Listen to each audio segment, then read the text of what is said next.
जैसे तरह दोस्तों, जैसे आप सभी उम्मीद है कि आप बहुत ही बेहतर कर रहे होंगे अपने जीवन में और ऐसे ही दिन प्रतिदिन प्रगति कर रहे होंगे। नारायण से ये प्रार्थना रही कि आप और आपके माता पिता हमेशा खुश रहे और जीवन में तरक्की करते रहे। तो चलिए आज का वीडियो शुरू करते हैं।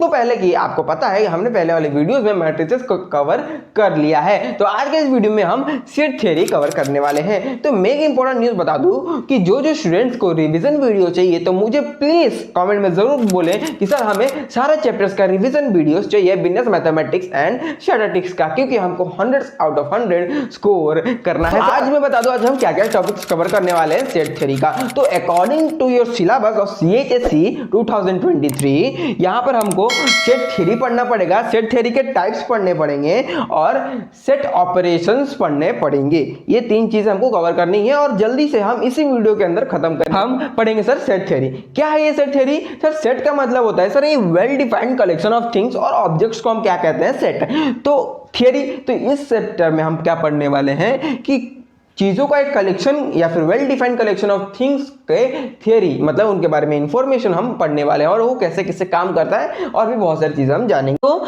जैसे कि यहाँ पे आप देख रहे हैं एग्जांपल मैंने लिख दिया है, उसका डेफिनेशन यहाँ पे है कि well defined collection of things और objects is called a set. ठीक है, अब उसका एक एग्जांपल देख लेते हैं कि एक collection of 1 digit even number. तो एक 1 डिजिट इवन नंबर का कलेक्शन, तो कितने ही इवन डिजिट है? तो जो भी 1 डिजिट वाले हैं तो सर 0, 2, 4, 6 एंड 8, ये कुछ 5 डिजिट है 1 डिजिट वाले जो कि इवन नंबर कहलाते हैं। तो मैंने इसको इस तरीके से लिख लिया। तो इस तरीकों को मैं क्या बोलता हूं सर? Roster method. क्या?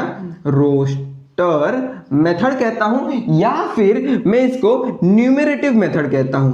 ठीक है, न्यूमेरेटिव मेथड कहता हूं या फिर मैं इसको टेबुलर मेथड भी कह सकता हूं। ठीक है, कौन सा मेथड सर? टेबुलर मेथड के नाम से जान सकते हैं हम इसको। ये तीन नामों से आप इसको लिख सकते हैं, आपके एग्जाम में पूछ सकता है, जिससे कि आप कंफ्यूज नहीं होंगे, इसलिए मैं ये दोनों बता दिया। ठीक है, अब और एक तरीका है हम इस चीज को लिखने का, जैसे कि सर 8 इज सच डैट। अब इस कॉलम को हम क्या पढ़ेंगे सर? Such that. मैं आपको बताऊंगा कौन कौन से ऐसे और भी डिनोशन है जिसको हमको याद करना पड़ेगा।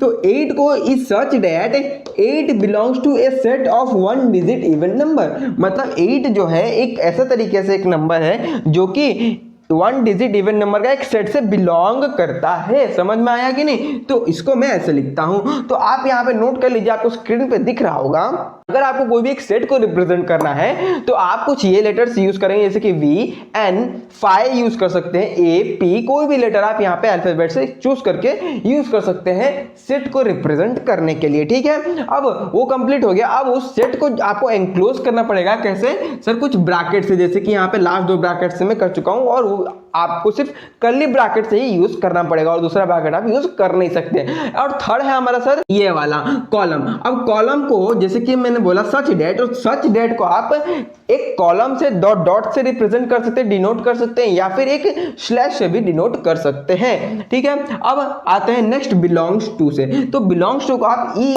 से भी रिप्रेजेंट कर सकते हैं, मतलब एक ऐसा कर्व सी उसके बाद एक लाइन कर देंगे तो एक ई तरीके से हो जाएगा, तो उसको हम बिलोंग्स टू से रिप्रेजेंट करेंगे। और अगर उसके ऊपर हम एक क्रॉस साइन लगा देंगे तो वो क्या बन जाएगा? Doesn't belongs to. इसका मतलब वो इस ग्रुप से बिलोंग नहीं करता। ठीक है, और एक होता है अपवर्ड एरो। तो अपवर्ड एरो को हम एंड के जगह पर डिनोट करेंगे और डाउन एरो को हम और के जगह डिनोट कर सकते हैं। ठीक है, इतना आपका हो गया डिनोशन से। तो ये हो गया आपका कंप्लीट। ठीक है, अब मैं इसको सही से लिख देता हूं। ठीक है, तो ये आपका हो गया। तो अब सर इस चीज को हम क्या बोलते हैं मैं बताता हूं, चिंता नहीं। जब हम इसको डिस्क्राइब कर रहे हैं ना, चीजों को थोड़ा डिस्क्रिप्शन में लिख रहे हैं, तो सिंपल सर इसको हम डिस्क्रिप्टिव मेथड कहते हैं। क्या? डिस्क्रिप्टिव। स्पेलिंग सही से मैं लिख दूं, डिस्क्रिप्टिव मेथड कहते हैं। क्या इसको कहते हैं? डिस्क्रिप्टिव मेथड, या फिर इसको हम सेट बिल्डर मेथड भी कहते हैं। क्या कहते हैं सर? Set builder method. इतना हो गया आपका कवर बहुत ही अच्छा तरीके से। आप जल्दी समझते हैं अपने types of set. Sir sets के कितने टाइप्स होते हैं, तो यहाँ पर कुछ 8 टाइप्स ऑफ सेट दिए हुए हैं हमें। तो सबसे पहले हम टाइप पढ़ते हैं सर वॉइड सेट। तो ये क्या है सर वॉइड सेट? वॉइड या फिर कहें तो एम्प्टी सेट, नाम से ही काम पता चल रहा है इसका कि सर एक ऐसा सेट होगा जिसमें कि कोई भी एलिमेंट्स नहीं होगा, उसी को हम एक वॉइड सेट कहते हैं। डेफिनेशन आपको साइड में दिख रहा होगा कि a set which doesn't contain any elements according to their properties mentioned in the narration is called a void or empty set। इसका आप डेफिनेशन लिख सकते हैं, ठीक है। याद करने का कोई जरूरत नहीं, एग्जाम में ये नहीं आता, ठीक है, बट आपको ये आ सकता है कि void या फिर empty set क्या है, वहां पे ऑप्शन टिक करने के लिए आपको आ सकते हैं, ठीक है। तो सर एक एग्जांपल हमको दे दीजिए, जैसे कि यहाँ पर मैं आपको एग्जांपल दे देता हूँ कि एक void set का एग्जाम्पल, जैसे कि एक ऐसा आदमी जो कभी मरा ही ना हो, अमर लोगों का, तो क्या एक ऐसा कभी हो सकता है? कोई ऐसा लोग है इस धरती पे? नहीं ना। तो इसीलिए उसको हम फाइव बोलेंगे। क्या बोलेंगे? फाइव, या फिर कहते हैं वॉइड या फिर एम्प्टी सेट है। तो set A is equal to empty set. आप इसको ऐसे डिनोट कर सकते हैं, खाली डब्बे से आप इसको डिनोट कर सकते हैं, ठीक है। और कैसे डिनोट कर सकते हैं? कि ऐसे फाइव से भी डिनोट कर सकते हैं वॉइड या फिर एम्प्टी सेट को। फाइव बोलेंगे, क्या बोलेंगे? फाइव, या फिर कहते हैं वॉइड या फिर एम्प्टी सेट है। तो set A is equal to empty set. आप इसको ऐसे डिनोट कर सकते हैं, खाली डब्बे से आप इसको डिनोट कर सकते हैं, ठीक है। और कैसे डिनोट कर सकते हैं? कि ऐसे फाइव से भी डिनोट कर सकते हैं वॉइड या फिर एम्प्टी सेट को, ठीक है। क्लियर हो गया। अब इसका जस्ट उल्टा हम देख लेते हैं सर वैलिड सेट। ये वैलिड सेट क्या है सर? इसका नाम से काम पता चल रहा है कि सर एक वैलिड सेट एक ऐसा सेट होगा जिसमें कि कम से कम एक एलिमेंट उसका तो होगा ही अकॉर्डिंग टू दी प्रॉपर्टी। जो भी नरेशन यहाँ पे मिला है, नरेशन मतलब ये वाली चीज है, ऐसा अगर आपको मिला है तो, या फिर कहें तो ये वाला, इसको भी बोलते हैं हम नरेशन। जो यहाँ पे वर्ड्स में लिखा हुआ है इसको नरेशन बोलते हैं, ठीक है। तो नरेशन में जैसा लिखा होगा उस हिसाब से कम एक लिस्ट एक एलिमेंट रहेगा, तो उसको हम वैलिड सेट कहते हैं। एग्जांपल के लिए पहले इसका डेफिनेशन लिख लीजिए, मैं आपको स्क्रीन पे शो हो रहा होगा। A set which contain at least one element according to their properties mentioned in the narration is called a valid set, ठीक है।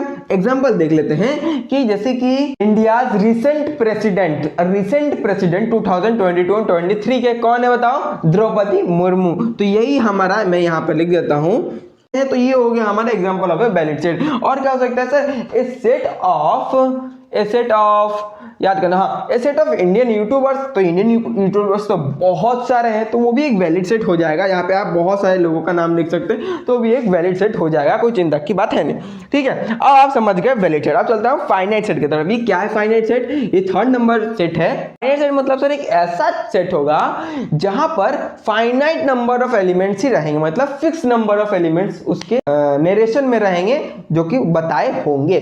जैसे कि एग्जांपल के लिए मैं बता दूं कि sir A set of prime numbers 1 से लेकर 100 तक जितने भी प्राइम नंबर है वो एक फाइनाइट है, उससे ज्यादा हो ही नहीं सकता, फिक्स है, तो इसी को हम कहते हैं फाइनाइट सेट। उसका एक डेफिनेशन क्या है सर?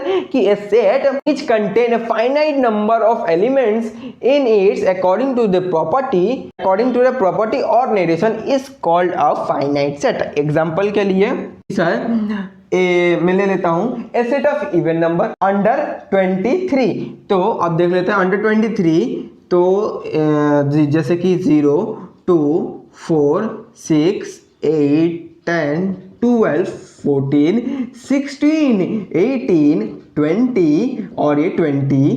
तो ये सारे हो गए a set of even numbers under 23, ठीक है। आप इसको ऐसे रिप्रेजेंट कर सकते हो रोस्टर मेथड में, आप इसको क्या डिस्क्रिप्टिव मेथड में भी यूज कर सकते हो। डिस्क्रिप्टिव मेथड में आप कैसे लिखोगे कि सर इस वालों को मैं लिख के दिखाता हूं कि आप सारे नंबर तो एक साथ लिखोगे नहीं, बस यहाँ पे रिप्रेजेंट करने के लिए x is such that x belongs to a set of even numbers under x is under 23। तो ये हो गया हमारा, इसको मैं कहता हूं क्या? एक डिस्क्रिप्टिव मेथड से मैं इसको लिख रहा हूं। तो आप मुझे इन सारे का जितना भी एग्जांपल मैं लिख रहा हूं, आप अपने कॉपी में इसका डिस्क्रिप्टिव मेथड से यूज करके लिख लीजिएगा, ठीक है।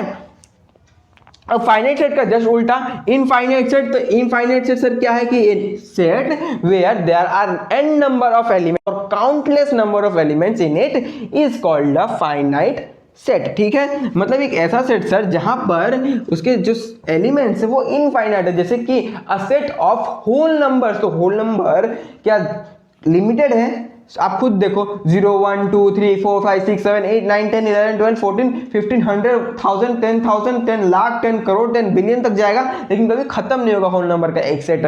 तो इसीलिए मैं इसको ले लिया इनफाइनाइट सेट, जहाँ पे n नंबर ऑफ एलिमेंट्स है। जैसे कि ये एक set A 0 1 2 3 dot dot dot dot dot dot dot n number, या फिर कहे तो इनफाइनाइट एलिमेंट्स हैं जिसको हम काउंट नहीं कर सकते, उसको हम कहते हैं क्या सर, एक फाइनाइट सेट, इनफाइनाइट सेट कहते हैं। अब चलते हैं नंबर 5 की तरफ, जो कि हमारा सिंगलेटन सेट है। तो ये सिंगलेटन सेट क्या है, एग्जांपल के लिए मैं बता दूं, आप क्या आप क्यों सर, क्योंकि आप भी तो सिंगल हो ना, तो यहाँ पे सिंगलेटन सेट के अंदर सिर्फ एक ही एलिमेंट रहेगा, उसी को हम एक सिंगलेटन सेट कहते हैं। तो जैसे कि present president of India, simple sir Droupadi Murmu, तो ये भी एक सिंगलेटन सेट को रिप्रेजेंट कर रहा है। या फिर कहें सबसे हाईएस्ट नंबर जो कि 2 डिजिट वाला हो, तो कौन सा है सबसे हाईएस्ट 2 डिजिट वाला, 99। तो 99 ही सिर्फ एक नंबर है, तो यही हो गया एक सिंगलेटन सेट, खत्म हो गया। अब चलते हैं नेक्स्ट हमारा मल्टीटोन सेट, मतलब सर कि एक ऐसा set where there is more than 2 elements in it according to their narration is known as a multitone set। Example के लिए सर सिंपल आप यहाँ पे ले सकते हो a set of odd numbers, जैसे कि 1 3 5 7 एंड 9, जो कि 1 डिजिट वाले हो, तो यहाँ पे 2 से ज्यादा एलिमेंट है, इसका मतलब ये मल्टीटोन सेट है। क्लियर हो गया ना, बस क्लियर हो भी जाएगा। अब चलते हैं नेक्स्ट टाइप ऑफ सेट हमारे जो है equal set. Sir set is the type of set where the elements of set A present in set B is known as a equal set, जहां पर सर एक 2 सेट है, जैसे कि set ए यहाँ पर है 0 2 3 एंड 4, ठीक है, और सेट बी है, तो सेट ए का सारा एलिमेंट्स बी में होगा तब वो इक्वल सेट कहलाएगा, जैसे 0 2 4 एंड 3। तो क्या सर इसके सारे एलिमेंट्स बी में है और बी के भी सारे एलिमेंट्स ए में है, तो अभी ये इक्वल सेट कहलाएगा, ठीक है। तो जैसे तो यहाँ पे हम लिख सकते हैं therefore A is equal to B and B is equal to A, ठीक है। तो ये हो गया सर इक्वल सेट्स, एग्जाम्पल ले लिया। अब ये इक्विवेलेंट सेट क्या है, नाम से काम पता चलता है, जिसको हम इक्विवेलेंट मतलब कंपेयर कर सकते हैं। तो किसको कंपेयर कर सकते हैं सर, जैसे कि यहाँ पर मैं एग्जांपल लिया था ए एंड बी का, तो यहाँ पर ये नंबर ऑफ एलिमेंट्स कितने हैं, यहाँ पर 4, इसके कितने हैं 4, इसका मतलब ये इक्विवेलेंट सेट कहलाते हैं। इसका मतलब कि ऑल इक्वल सेट्स आर, लिख लीजिए आप कॉपी में नोट कर लीजिए, 1 मार्क का क्वेश्चन आ सकता है कि all equal sets are equivalent set but not all equivalent sets are equal set, ठीक है। अब देखते हैं इसका एक एग्जांपल ले लेते हैं इससे अलग वाला, जैसे कि सेट ए है यहाँ पर 0 1 3 5 7 9, जो कि हमने यहाँ पे ले लिया ऑड नंबर का एक सेट। बी है यहाँ पर हमारा इवन नंबर का सेट 0 2 4 6 एंड 8, तो ये हो गया सर एक इवन नंबर का सेट। तो यहाँ पर नंबर ऑफ एलिमेंट तो सेम है, लेकिन क्या एक भी एलिमेंट यहाँ पे सेम है, नहीं, लेकिन कितने हैं इसमें, नंबर ऑफ एलिमेंट्स यहाँ पर 5 है और इसके भी 5 है, ठीक है। तो मैं यहाँ पे लिख दिया, तो n5 इसका मतलब sir a is equivalent to b, a is equivalent to b, ठीक है। इसको आप नोट कर लीजिएगा अपने कॉपी में। उसके बाद हम चलते हैं सर वेन डायग्राम। क्या है ये वेन डायग्राम, तो सर आप तो बोल रहे थे, आपको याद आया होगा हम तो पढ़ने वाले थे set operation type of sets के बाद, हाँ, तो उसको भी पढ़ने से पहले हमको वेन डायग्राम समझना पड़ेगा। क्या है ये वेन डायग्राम, जॉन वेन नामक एक मैथमेटिशियन थे जिन्होंने इस आइडिया को डायग्रामेटिकली, तो नाम से ही पता चला था इसको डायग्राम में कुछ काम करने वाले हैं, ठीक है। तो यहाँ पर देखिएगा थोड़ा सा ध्यान से कि सर ये एक रेक्टेंगल है, रेक्टेंगल बोर्ड है, जैसे कि आप मान लीजिए ये पढ़ाने वाला जो व्हाइट बोर्ड है जहाँ पर मैं आपको पढ़ा रहा हूँ, तो ये हमारे लिए यूनिवर्सल बोर्ड हो जाएगा, मतलब इसी के अंदर जो करना है सर इसी के अंदर करना है और इसके बाहर नहीं जा सकते। तो यही मेरे लिए यूनिवर्सल राइटिंग पैड हो जाएगा, इसी के अंदर सब कुछ करना है, तो इसी को मैं यूनिवर्सल सेट से डिनोट करता हूँ। यू को क्या बोलते हैं यहाँ पे हम, यूनिवर्सल सेट, यूनिवर्सल सेट। इसका मतलब सर कि जितने भी सेट्स हैं इसी के अंदर आएंगे और इसके बाहर नहीं जाएंगे। सिंपल सी बात है, आपके यूनिवर्स के अंदर आप ही रहोगे और तो कोई दूसरा है नहीं, या फिर उसके बाहर तो आप जा नहीं सकते आपके यूनिवर्स से बाहर। अब यहाँ पे मैं एक यूनिवर्सल या फिर कहें तो गैलेक्सी ए लेता हूँ जिसको हम मिल्की वे गैलेक्सी कहते हैं। क्या सर, मिल्की वे गैलेक्सी कहते हैं। और एक लेता हूँ दूसरा यूनिवर्स जिसको हम बोलते हैं एंड्रोमेडा गैलेक्सी। आपको पता नहीं होगा, आप मिल्की वे गैलेक्सी में रहते हो और एक एंड्रोमेडा गैलेक्सी है जो हमारे अर्थ या फिर हमारे यूनिवर्स से बहुत ज़्यादा क्लोज है, तो उसी को हम एंड्रोमेडा गैलेक्सी के नाम से जानते हैं। तो ये एक बी नामक या फिर कहें तो बी, तो यहाँ पर हमारे यूनिवर्स में और उस यूनिवर्स में क्या चीज कॉमन है सर, हमारा थोड़ा सा एरिया ना मिक्स हो गया है या फिर कहें तो कोलाइड हो गया है, जुड़ गया है। तो यहाँ पर ये ऐसा हो गया है, यहाँ पर मतलब अभी वो हमारे गैलेक्सी के अंदर आ रहा है धीरे धीरे धीरे, तो ये हो जाता है सर एक यूनिवर्सल सेट। तो यहाँ पर हम नंबर्स किससे इसको रिप्लेस कर देते हैं कि सर ये यूनिवर्सल सेट है जहाँ पर दोनों मिले हैं, मतलब 3 और 6 में यहाँ पे जो दिख रहा है आपको ये वाला एरिया 3 और 6, यहाँ पर ये दोनों एलिमेंट जो है ए और बी दोनों में है।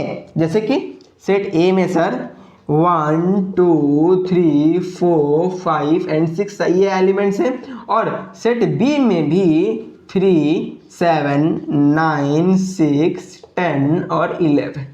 तो ये हो गया सर ये यूनिवर्सल सेट, इसको रिप्रेजेंट करता है ऐसे वेन डायग्राम के मदद से। अब इतना आप समझ गए, क्लियर हो गया। अब समझ लेते हैं अपना सेट थियरी का सेट ऑपरेशंस। तो चलिए सेट के साथ हम ऑपरेशंस करेंगे, तो ऐसे बहुत सारे हैं लेकिन आपके सिलेबस में ये सिर्फ 2 है। कौन सा सर, यूनियन ऑफ सेट्स और इंटरसेक्शन ऑफ सेट। तो चलिए कॉन्सेप्ट को क्लियर करते हैं। तो सर यूनियन ऑफ सेट्स का मतलब क्या, अब आप यूनियन नाम से क्या पता चलता है, यूनियन मतलब सर संगठन या फिर कहें तो टुगेदरनेस को हम यूनियन कहते हैं। तो यहाँ पर भी वही सेम मतलब है, यूनियन ऑफ सेट्स। यहाँ पर 2 सेट्स है, सेट ए और सेट बी, जो कि एक मैं इसको वेन डायग्राम में रिप्रेजेंट कर रहा हूं, ठीक है।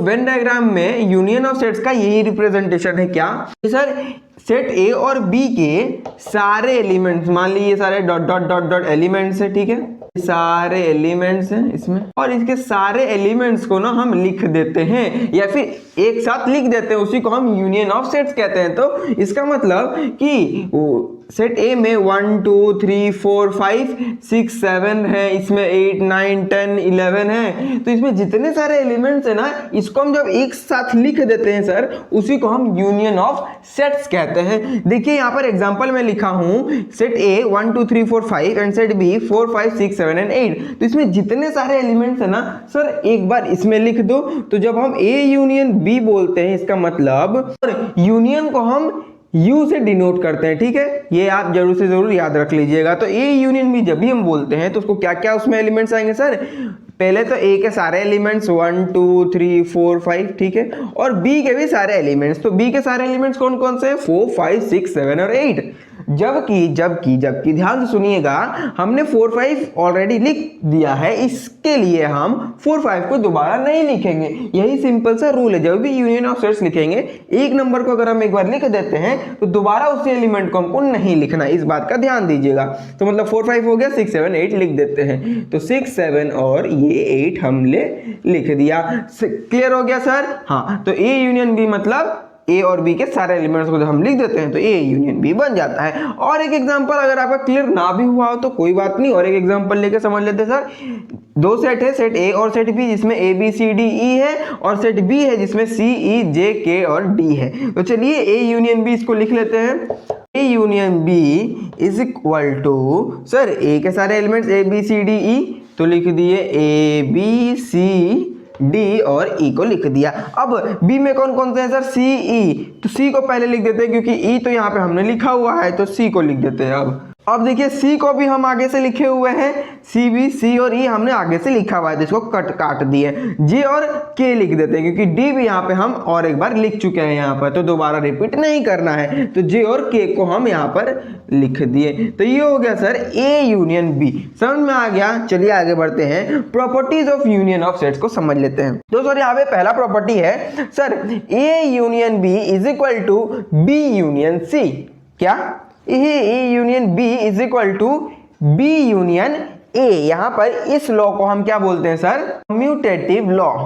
कम्यूटेटिव रख लीजिएगा कि सर जब भी मान लीजिए यहाँ पर हम यही सेम एग्जांपल जो था हम इसी को ले लेते हैं, इसको थोड़ा या फिर एक नया एग्जांपल ले लेते हैं जिससे कि हमारा शॉर्ट हो जाए ये चीजें। तो सर ए और एक बी, दो तो हमने सेट लिया और यहाँ पर 1 2 3 और इसमें 4 5 एंड लिया, ठीक है। तो चलिए इस वाले लॉ को हम यहाँ पे प्रूफ करते हैं सर, तो यहाँ पे हमने प्रूफ कर देते हैं, ठीक है। तो proof is equal to A union B, तो पहले कर लेते हैं, और is equal to B union A. ठीक है, यहाँ पे बोला है इक्वल है, तो चलिए इसको प्रूफ करके एक बार देख लेते हैं। तो ए यूनियन बी, तो सर ए और बी के सारे एलिमेंट्स को लिख देते हैं, तो is equal to B union A. अब बी और ए के सारे एलिमेंट्स को लिख देना है सर, ऐसा प्रूफ हो गया है।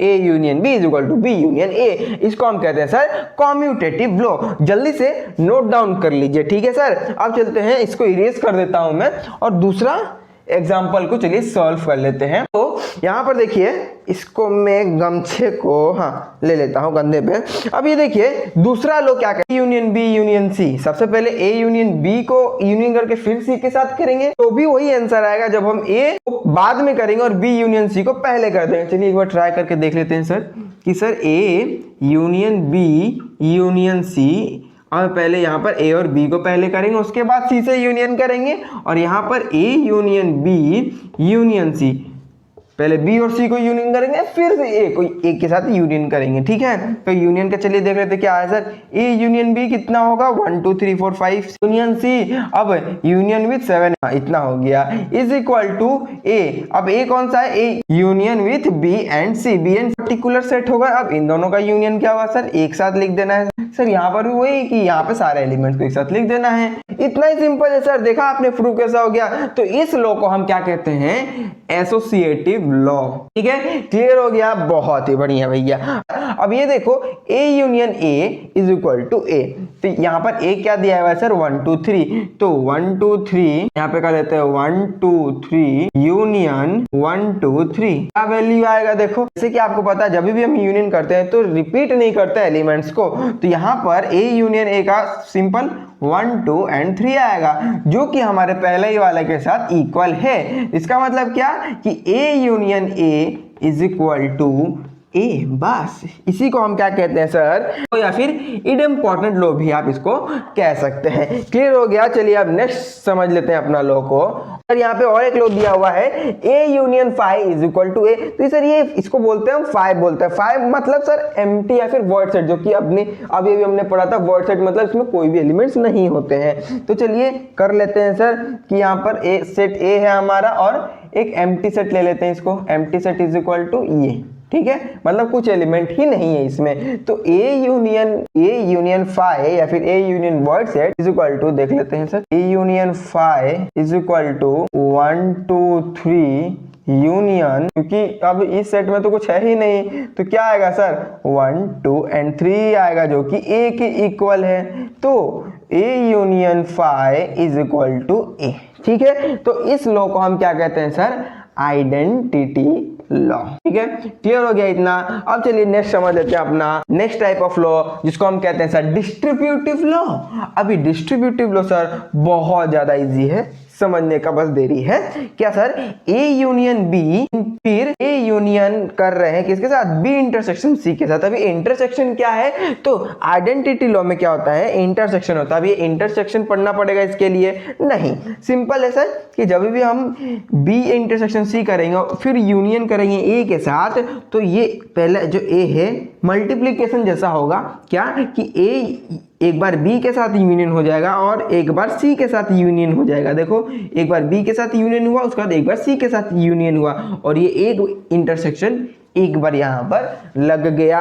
चलिए ज्यादा कंफ्यूज होने का बात नहीं, एकदम सरल शब्दों में हम आपको यहाँ पर प्रूफ करके दिखा देंगे सर डिस्ट्रीब्यूटिव लॉ को। ए, तो यहाँ पर ए हमारा क्या है, रुकिए इरेज अच्छे से कर देते हैं और एलिमेंट को थोड़ा हम कम कर देते हैं। इससे क्या होगा सर, हमारा जल्दी से आंसर निकल जाएगा। ठीक है, एलिमेंट्स को हमने कम कर दिया। तो यहाँ पर किया जा रहा है sir, A union B intersection C कर रहे हैं हम, पहले बी इंटरसेक्शन सी करेंगे और ए से उसको यूनियन कर देंगे। इज इक्वल टू, यहाँ पे क्या बोला है कि ए यूनियन बी, ठीक है, करेंगे, उसके बाद फिर ए यूनियन सी निकालेंगे, फिर इन दोनों का इंटरसेक्शन निकाल देंगे, जो कि इसके बराबर आ जाएगा आंसर। चलो कर लेते हैं भाई, 1 2 लिख दिए, यूनियन कर देते हैं किसके साथ, बी इंटरसेक्शन सी।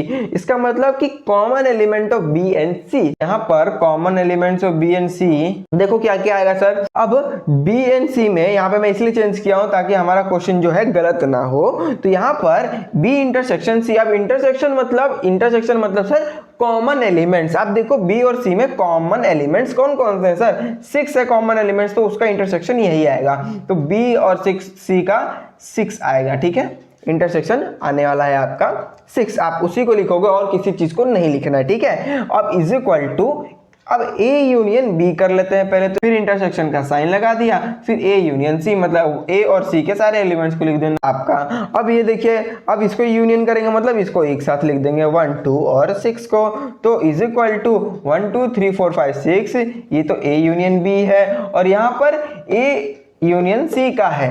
अब यहाँ पर देखिए इंटरसेक्शन इन दोनों का निकालना है, इसका मतलब सर कॉमन एलिमेंट्स, तो यहाँ पर आप देखो कॉमन एलिमेंट्स क्या क्या है इन दोनों सेट में, सर 1 2 और 6, यहाँ पे 1 2 और 6 लिख देते हैं, 1 2 और 6, देखा आपने, ये साइड इज इक्वल टू ये साइड, तो इसी को हम क्या कहते हैं सर, डिस्ट्रीब्यूटिव लॉ, ठीक है। और ये जितना भी मैंने लॉ आपको प्रूफ करके दिखाया, आप इसको नोट डाउन करते जाइए, और अगर आपने नोट डाउन नहीं किया तो कर क्या रहो भैया, हैं, वीडियो को रिवर्स करो और नोट डाउन सही से कर लो, और अभी तक वीडियो देख रहे हो तो चैनल को लाइक कर दो और चैनल को सब्सक्राइब कर दो, ठीक है भैया। चलो हमने सीख लिया क्या सर, यूनियन ऑफ सेट का प्रॉपर्टीज को हमने जान लिया। अब चलिए हम समझ लेते हैं अपना इंटरसेक्शन ऑफ सेट। अभी मैंने बताया इंटरसेक्शन मतलब सारे सारे कॉमन एलिमेंट्स, तो कॉमन एलिमेंट्स को लिखने को ही हम इंटरसेक्शन ऑफ सेट्स कह देते हैं। जैसे कि यहाँ पर सेट A है और सेट B है, तो यहाँ पे 4 2 6 9 में और सेट B में 10 2 6 और 8 में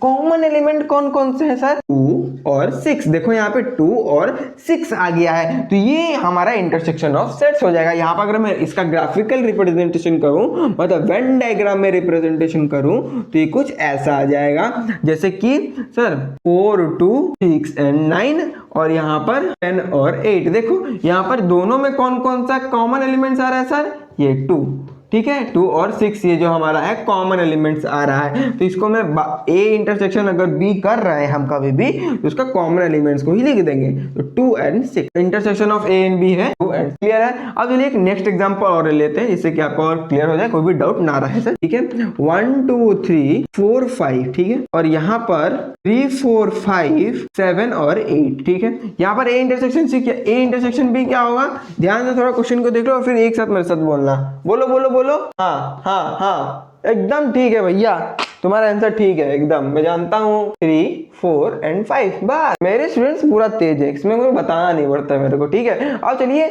हमने तो समझ लिया, अब इसका भी प्रॉपर्टीज को हम समझ लेते हैं, फिर कहें तो देख लेते हैं, ठीक है। क्या कहता है इसका प्रॉपर्टीज सर, वही सेम है, यहाँ पे कॉम्यूटेटिव लॉ, तो हम कॉम्यूटेटिव लॉ कहते हैं, यहाँ पे मैं लिख दूं कॉम्यूटेटिव लॉ, ठीक है। इसको हम कहते हैं क्या, एसोसिएटिव लॉ, इसको भी हम एक बार प्रूफ करके देख लेते हैं, ठीक है। प्रूफ क्या करना है, आपको तो आता है और उसमें प्रूफ क्या करना है, फिर भी हम प्रूफ करके दिखाएंगे आपको, और इस वाले को हम कहते हैं सर डिस्ट्रीब्यूटिव लॉ, आपने जैसे अभी देखा डिस्ट्रीब्यूटिव लॉ, और A intersection 5 is equal to 5, इसको हम कहते हैं sir identity law, identity law, और इसको कहते हैं हम आइडेम्पोटेंट लॉ या फिर इडेम्पोटेंट लॉ, इडेम्पोटेंट, ठीक है। तो ये हो गया आपका कार्यक्रम। अब जो इसको हम प्रूफ करके देख लेते हैं 1 बाय 1 सारे प्रॉपर्टीज को, ठीक है। तो प्रूफ क्या है सर, आपका proof A intersection B is equal to B intersection A, तो यहाँ पर हमने दो एग्जांपल ले लिया A और B, ठीक है।